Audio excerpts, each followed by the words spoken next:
In the event that a fallen worker is suspended on their fall arrest lanyard, a prompt rescue is critical.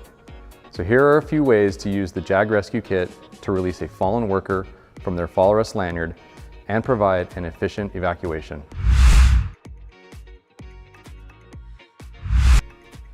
If within reach, connect directly to the fallen worker's harness. To perform the rescue, connect the carabiner on the JAG system to the anchor. Then, clip the carabiner on the rope end of the system to an appropriate harness attachment point, and then remove any slack in the rope by pulling any excess rope through the ID until it is tight. Ensure that the cam on the haul system is engaged and pull on the haul rope to raise the worker until their fall arrest lanyard is unweighted. Once unweighted, disconnect the worker's fall arrest lanyard from either their harness or from the anchor and lower them using the ID evac descender.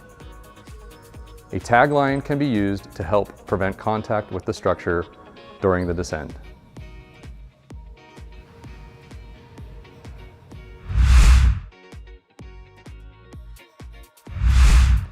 If accessing the fallen worker's harness is difficult, the rescuer has a couple of options to attach the rescue system. Clipping to the eye of the MGO snap hook works well for a short haul to disconnect the MGO from the anchor and then lower the fallen worker. If using the Absorbica Y tieback lanyard, you can clip to the lanyard's tieback loop to raise the fallen worker and disconnect them from the anchor and lower them.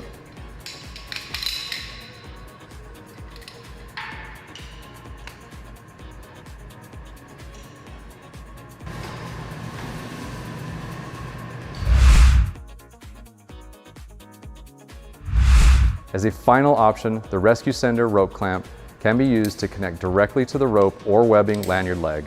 If using the rescue sender, ensure that the connector on the end of the lanyard is not removed in order to prevent the rescue sender from unintentionally coming off the end of the lanyard.